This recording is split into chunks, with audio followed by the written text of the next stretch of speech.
Hey everybody, we're in, well, not really in my garage. We're in Bobby's garage. Because Bobby has, well, this. This is a 1970 4-speed Roadrunner. Oh yeah, it also has a air grabber. There's the 4-speed. Now, it's a really great car. And as you see here, we took off the air cleaner and all because, well, it has fuel injection, which is fine. You know, hey, fuel injection, make the car more drivable. Unfortunately, it wasn't that way for Bobby. And Bobby went and he put in a sniper system because, well, it's a sniper system that is like, you know, supposed to be complete. And that's what he bought it as, complete.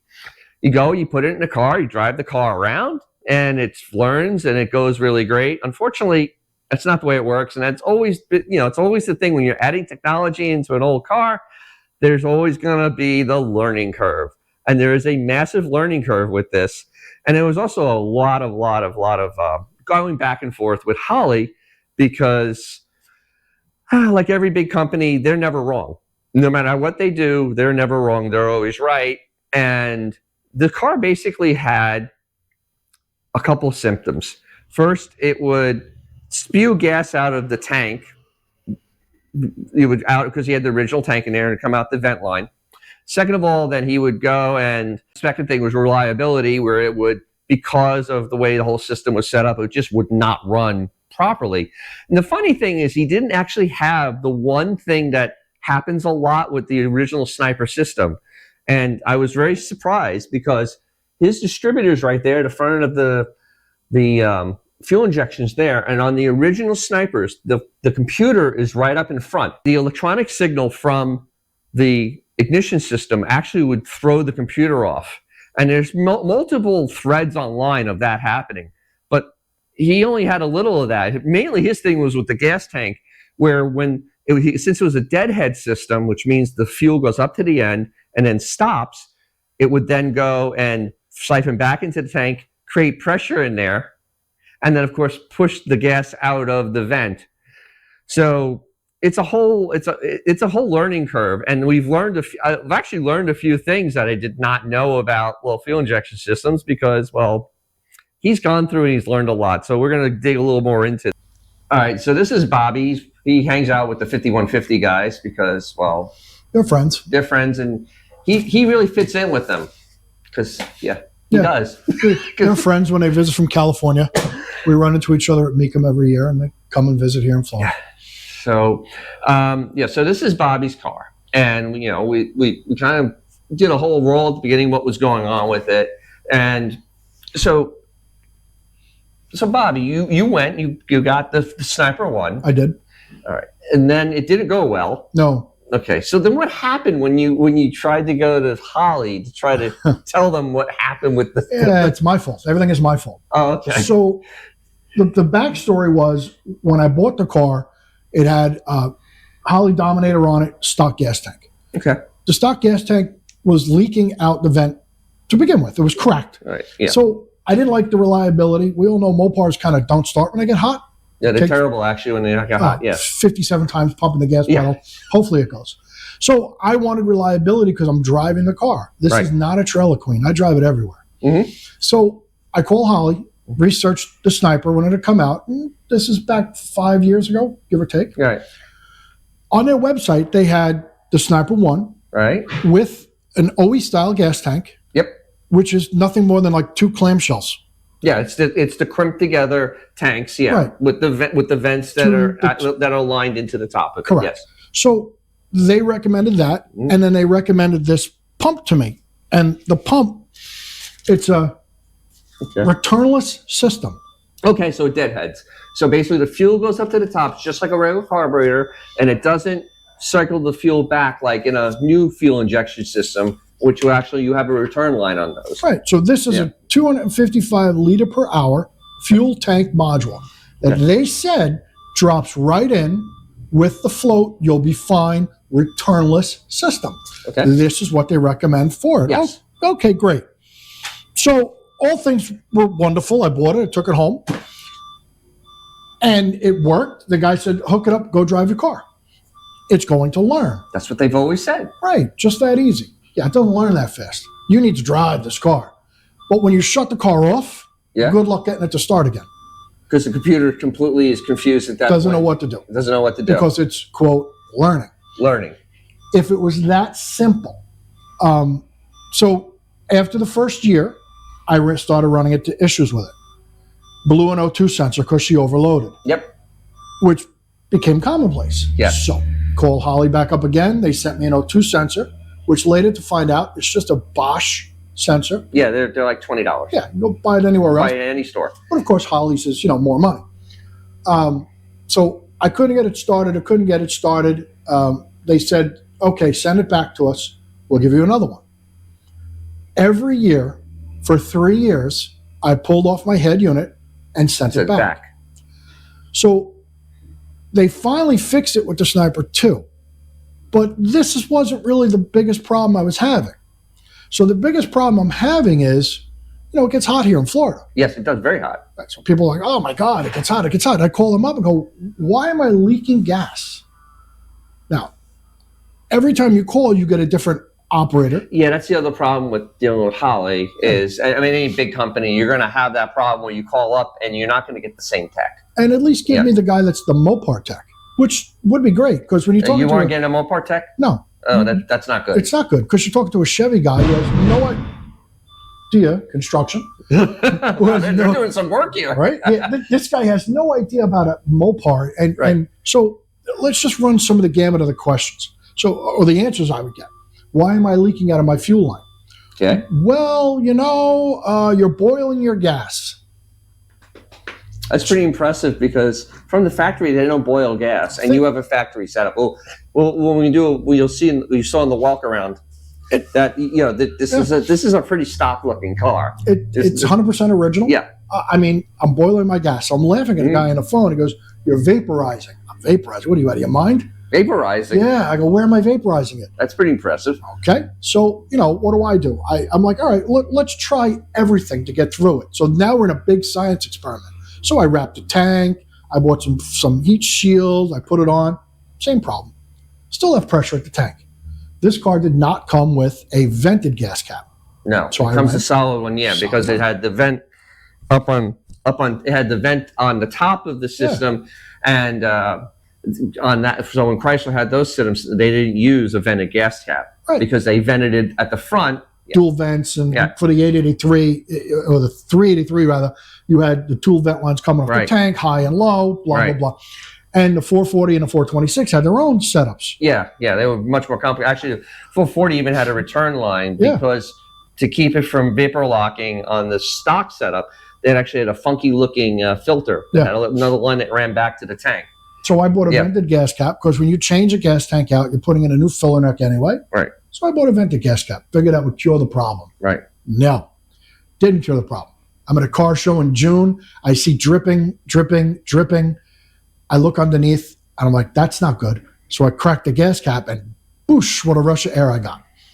Not feeling good. So now I'm back on the phone with Holley again.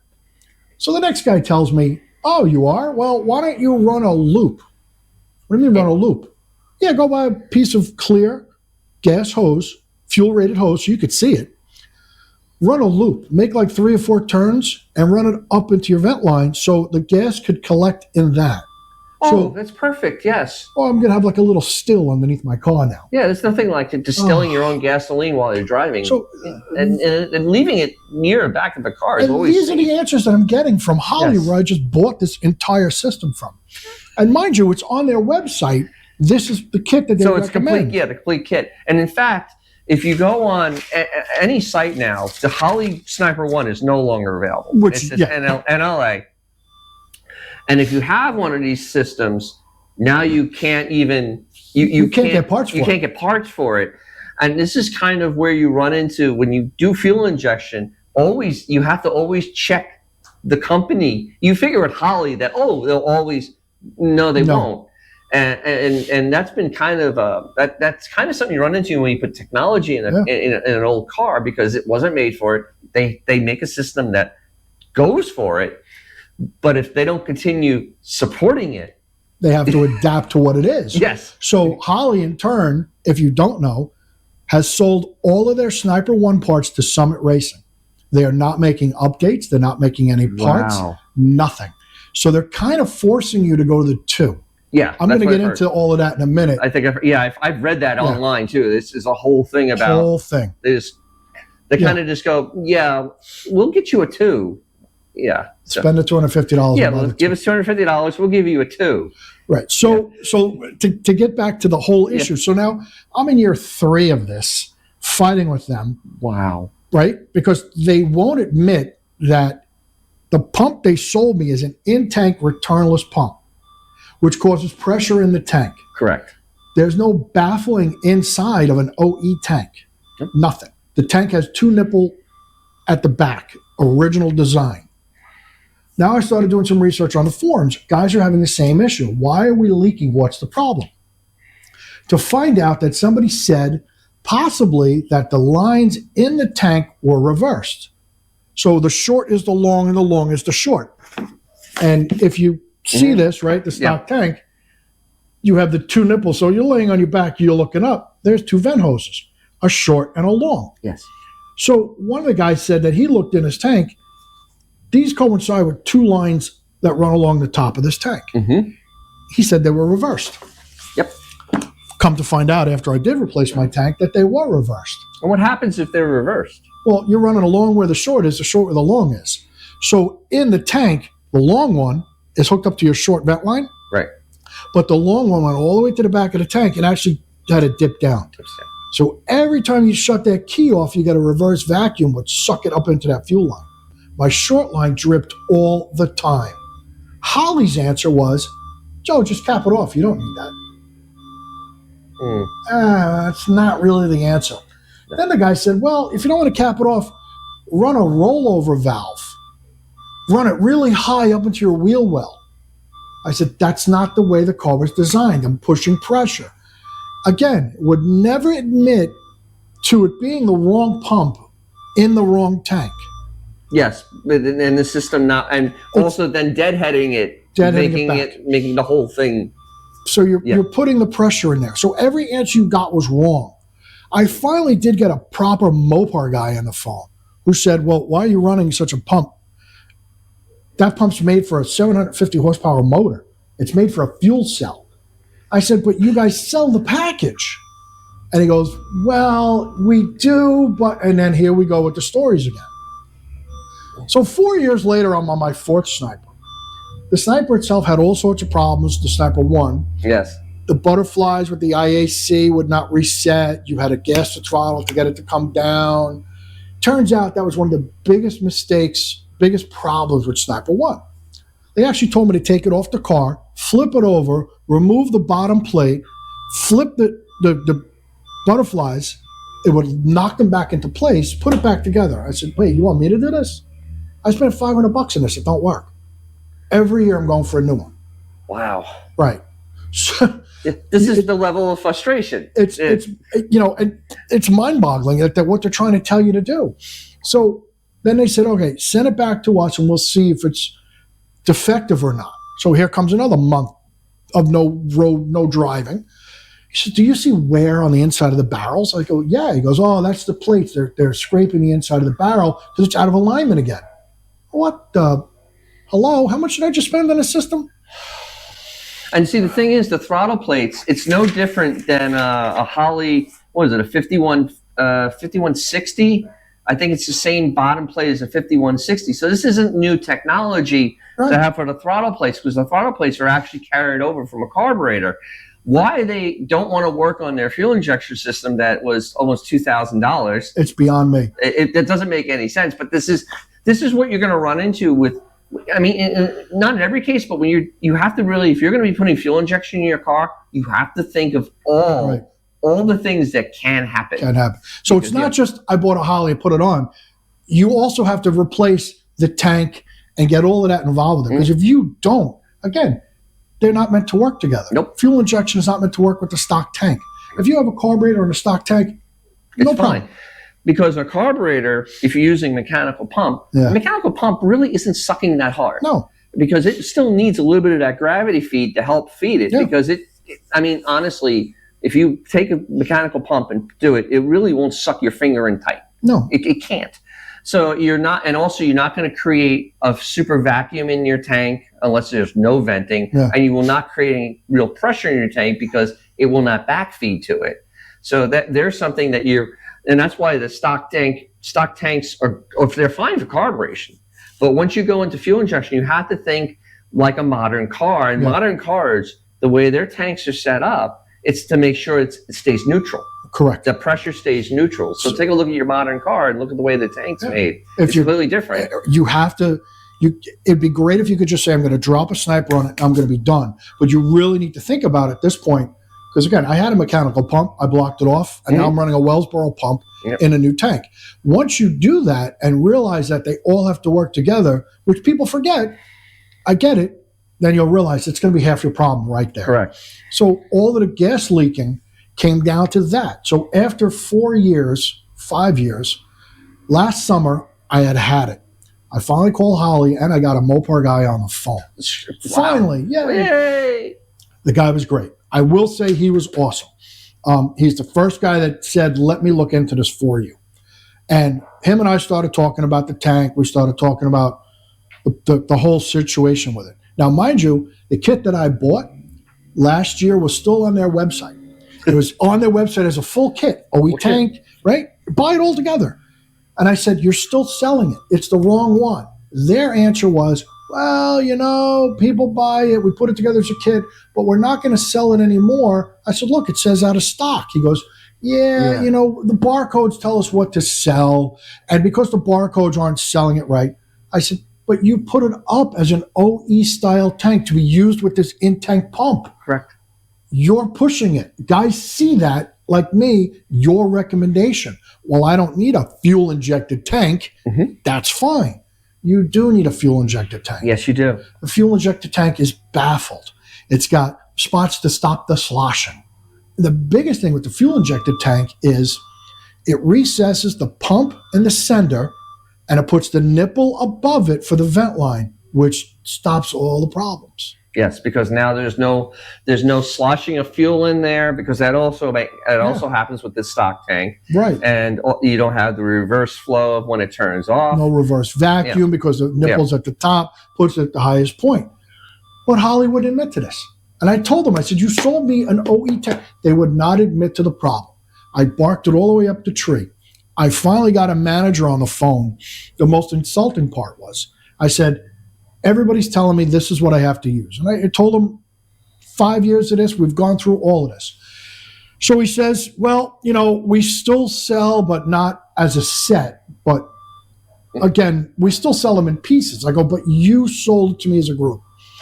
So when I told him about the new tank, he called me back. He mysteriously couldn't find my orders because they've been archived. Ah, yes, archived. Because they wouldn't do their research. And I'm giving him dates. He goes, I see the dates you ordered everything, but I can't tell unless I pull it. I go, well, why didn't you go back and pull the orders?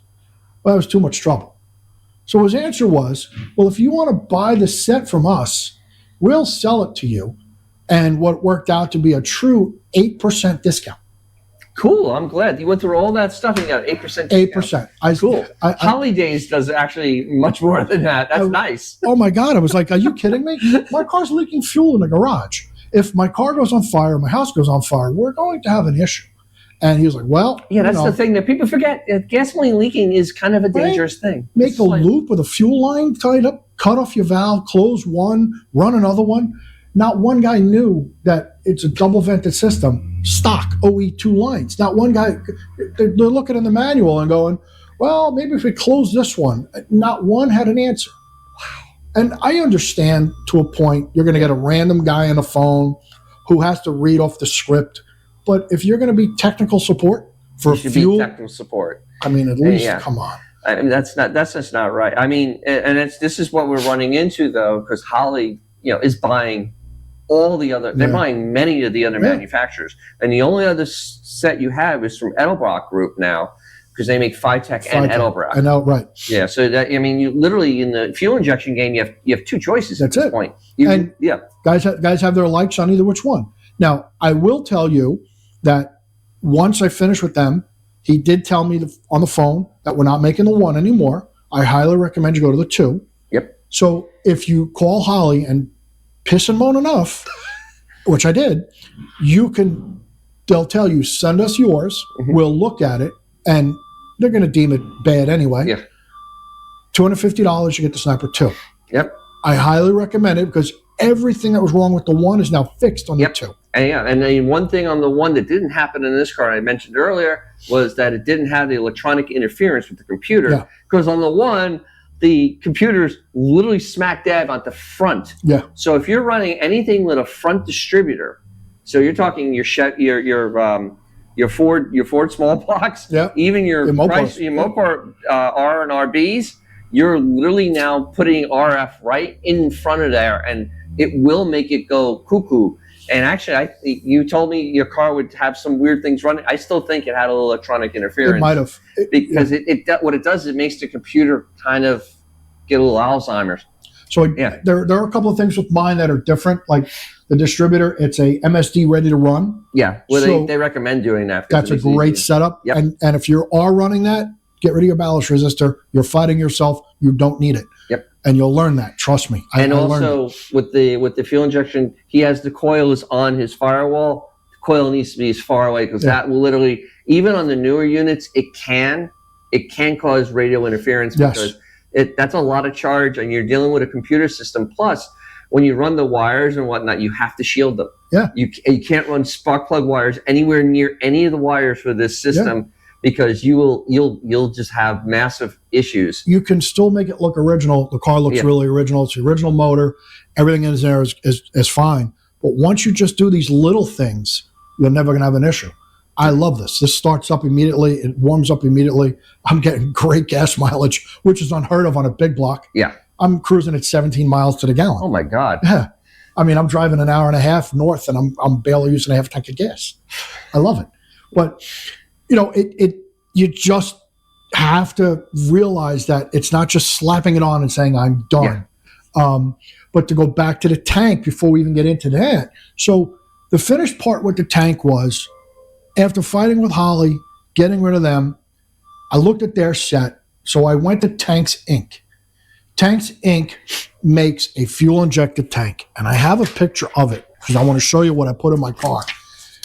What I went to was their fuel-injected tank, right?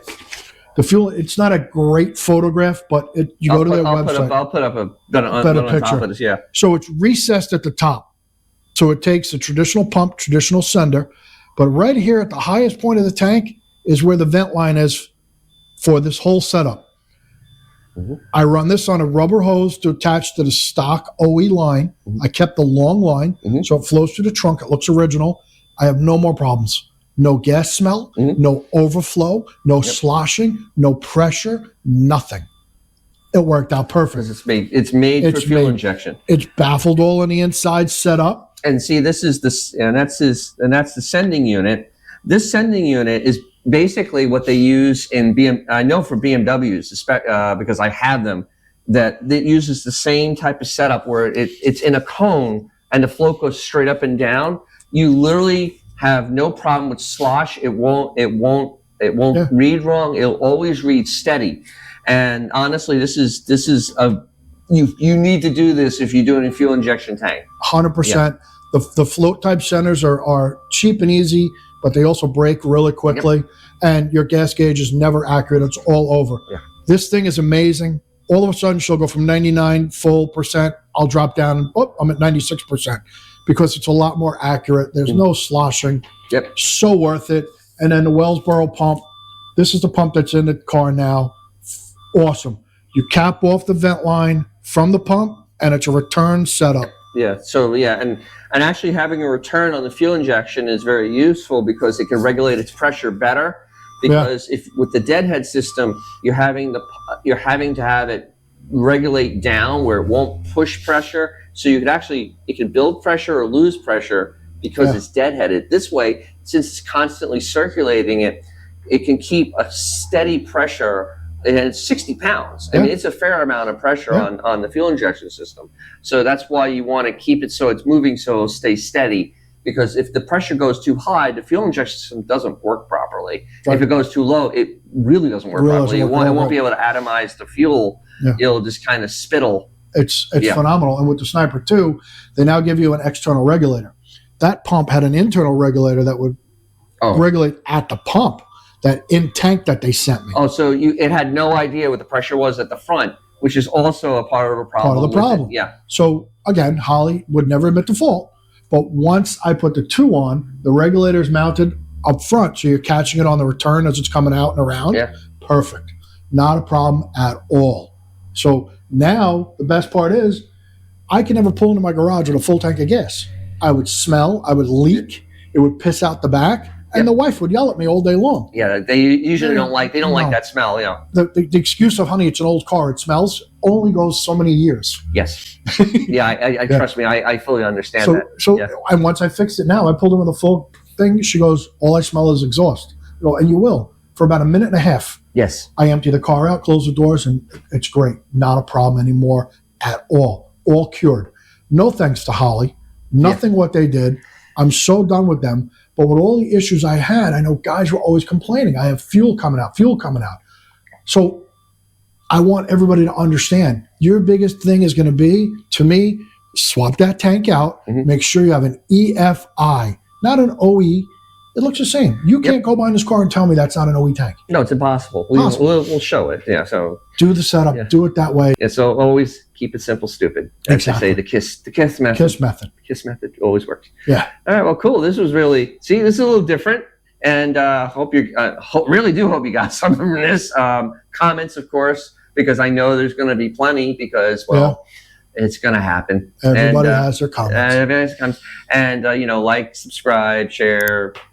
Boost, that's the new thing. Oh, anybody's videos you like, or hype, I'm sorry, it's the hype thing. Hype it. Hit that little hype thing. I don't care who it is, but if you like their videos, hype it, because that YouTube is now kind of been really wacky with this type of stuff. So yeah, go ahead and do that. And as always, if you have something fun and cool, we'll just use this because it's like right here. Take them out because you'll make someone's day. It'll probably be your own. So we'll catch you really soon. And the K&N, I think they're very overrated. K&Ns. They're the engine builders. They're engine builders' best friend.